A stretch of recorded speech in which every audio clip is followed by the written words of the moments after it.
Donc, pour ceux qui me suivent sur les réseaux sociaux, en début de semaine, j'ai publié une vidéo courte sur les 5 pires phrases que j'ai entendues dans mon activité en tant que conseillère en naturopathie et énergéticienne. Donc on va approfondir le sujet ensemble parce que bon, ça a soulevé quelques questions, donc je trouvais que c'était mieux de faire une vidéo longue.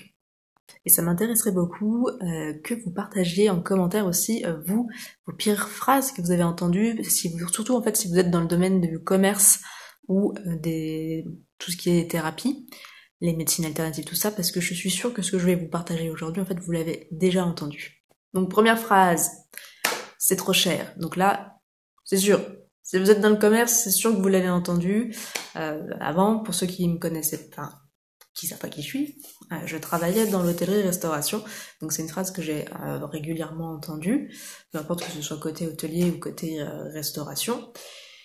C'est quelque chose que j'ai entendu aussi quand je faisais de la vente, enfin voilà, c'est pas quelque chose de nouveau, on me l'a déjà dit, je vends de manière épisodique des tableaux de peinture, mais voilà, c'est des choses que j'ai entendues très régulièrement, donc ça ne me surprend pas de l'entendre quand je fais des prestations de bien-être en tant que naturo ou en tant qu'énergéticienne, mais voilà, c'est quelque chose qui m'agace un peu quand même.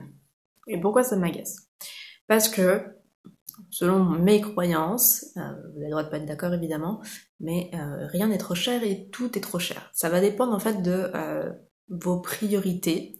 Si vous entendez du bruit, c'est mon chat qui mange, voilà. Mais pour revenir au sujet, c'est vrai que on n'a pas tous les mêmes situations financières. Effectivement, il y a une différence si vous gagnez un SMIC ou si vous gagnez 10 000 euros par mois, ça on est d'accord. Après, vous pouvez quand même prioriser ce que vous allez consommer. Et consommer, c'est au sens large, c'est dans l'alimentation, c'est au niveau des loisirs, au niveau des voyages, enfin voilà, vous faites comme vous voulez, les nouvelles technologies, mais voilà, c'est vrai que moi, l'exemple le plus parlant que j'ai, c'est des gens qui m'ont dit que c'était trop cher, peu importe la prestation de laquelle on parle, mais en même temps en ayant le dernier iPhone en main. Voilà, donc bon. Moi perso, je suis pas du tout branchée nouvelles technologies. Pour moi, l'essentiel, ça va être l'alimentation, ce qui est logique, hein, je suis en naturopathie, donc c'est logique, mais tout ce qui est lié à l'alimentation, l'hygiène de vie, la santé, tout ça. Donc, rien n'est trop cher, tout est trop cher, ça dépend vraiment de dans quel domaine vous voulez investir votre argent. Est-ce que, par rapport à mon domaine d'activité, est-ce que votre santé est la priorité numéro 1? Est-ce que le bien-être est votre priorité numéro 1? Si ce n'est pas le cas, effectivement, je serai trop cher pour vous. Et je vous le dis avec beaucoup de bienveillance, ce n'est pas un jugement.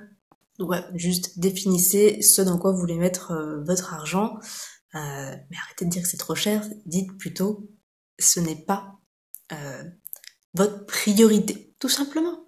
Et c'est ok que ce soit pas votre priorité, je vous en veux pas, hein. Deuxième phrase, qui m'horripile. Donc là, on est sur une phrase plutôt qui va toucher le monde ésotérique, tout ce qui est énergie, tout ça.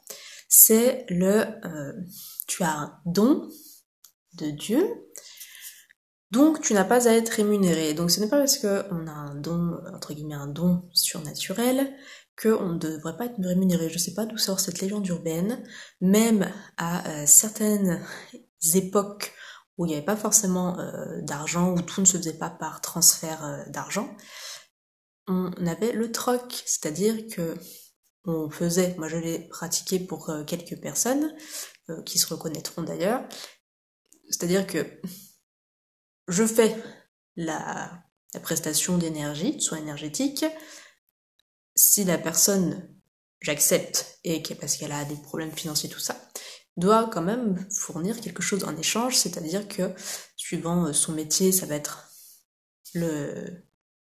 quelque chose en lien avec son métier, ou si elle a un jardin, des légumes, si elle a des poules, des œufs, du miel si c'est un apiculteur, enfin ce genre de choses, tu vois.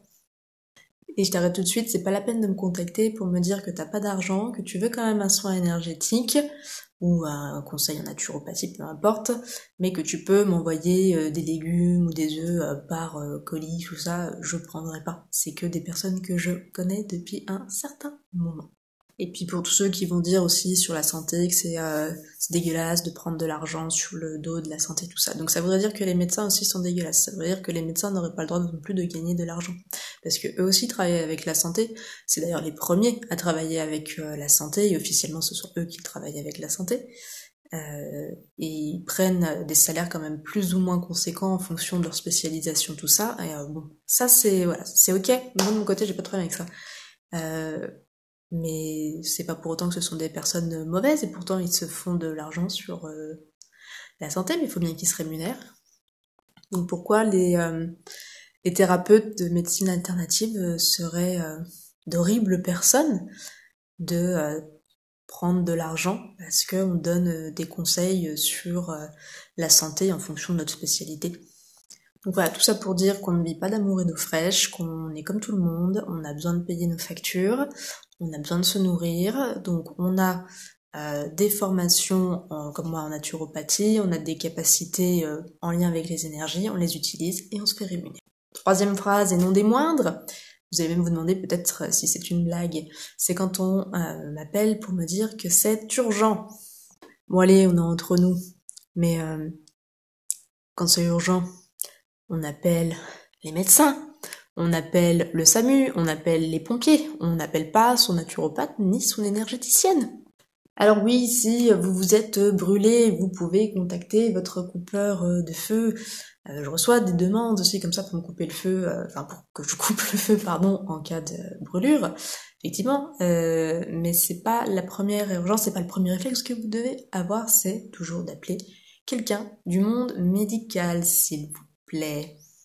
Je vous rappelle qu'en naturopathie, on est sur l'hygiène de vie, on est sur de la prévention de santé et pas sur de la guérison, pas sur du traitement des symptômes. Ça, c'est la médecine. Nous, on fait en sorte d'améliorer la santé si c'est possible, encore une fois, parce que ça dépend de votre maladie. Si vous êtes en bonne santé, de faire en sorte qu'elle le reste. Et au niveau énergétique, on va soulager justement des blocages énergétiques, regarder un petit peu au niveau émotionnel, mais là on est sur les corps autres que physiques. Donc voilà, on oublie, il n'y a pas d'urgence dans la naturopathie, il n'y a pas d'urgence dans l'énergétique. Donc s'il vous plaît, soyez lucides, faites preuve de discernement, et quand on est dans une urgence de santé, on appelle son médecin, ou le SAMU, ou les pompiers. Voilà, c'est tout, point barre. Allez, quatrième phrase, un peu plus rigolote, c'est que naturopathe, c'est soigner avec des plantes. Alors, non, les gars, on se calme, on ne soigne pas avec les plantes. Déjà, pour rappel, on ne soigne pas, comme je vous l'ai dit juste avant, c'est de la prévention santé. Donc, on ne soigne personne. On relance les forces d'auto-guérison pour que votre état de santé s'améliore, en tout cas c'est ça l'objectif, et si vous êtes en bonne santé, c'est qu'on entretient justement les forces d'auto-guérison pour que l'état de santé perdure. Voilà, c'est tout. Pour ce qui est des énergies, on est sur les corps énergétiques, c'est autre chose, mais on ne soigne pas. S'il vous plaît, on se met ça dans le crâne.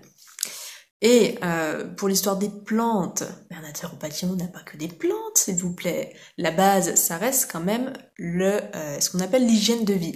C'est-à-dire que on va regarder votre alimentation, on va regarder si vous êtes plutôt sportif ou si vous êtes plutôt sédentaire, si vous avez un équilibre vie pro, vie perso, si vous avez des loisirs, si vous avez tendance à vous relaxer ou pas.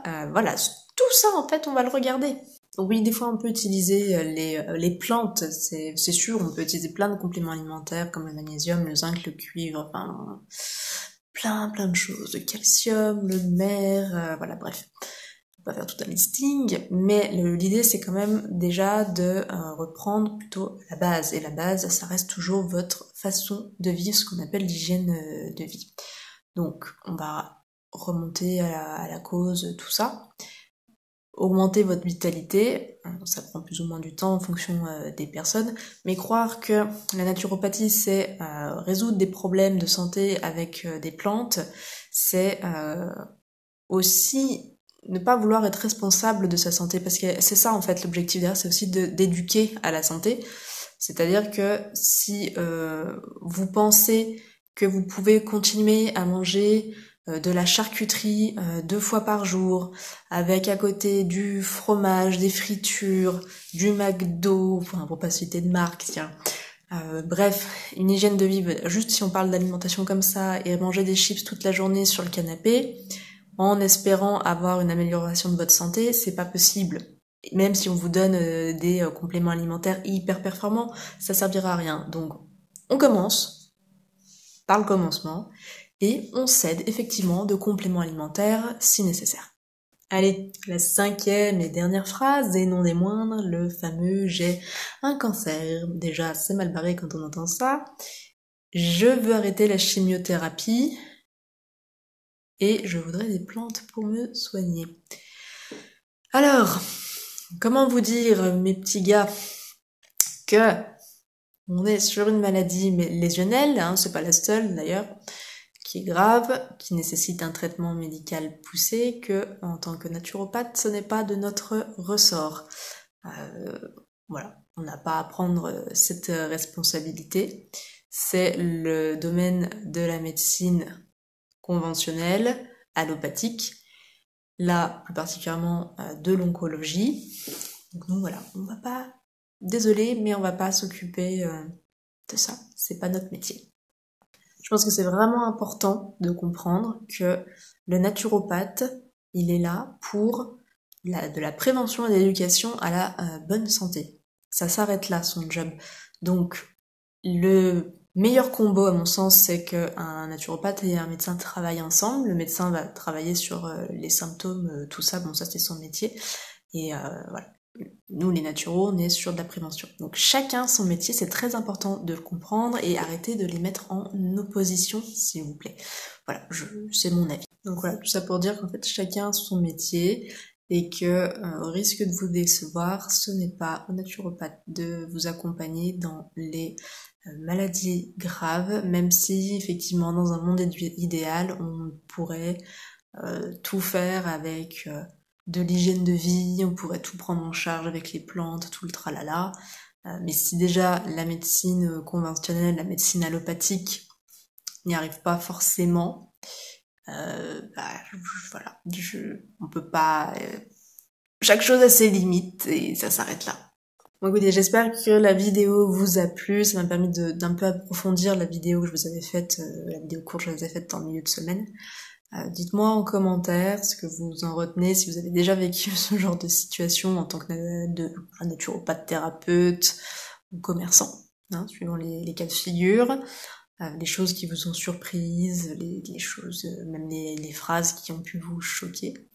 Et puis moi je vous dis à très bientôt dans une prochaine vidéo. N'oubliez pas que pour me soutenir vous pouvez me laisser un petit like, que vous pouvez aussi vous abonner à la chaîne et partager à quelqu'un à qui ça pourrait être utile. Voilà. Et puis c'est tout. Bon, et ciao.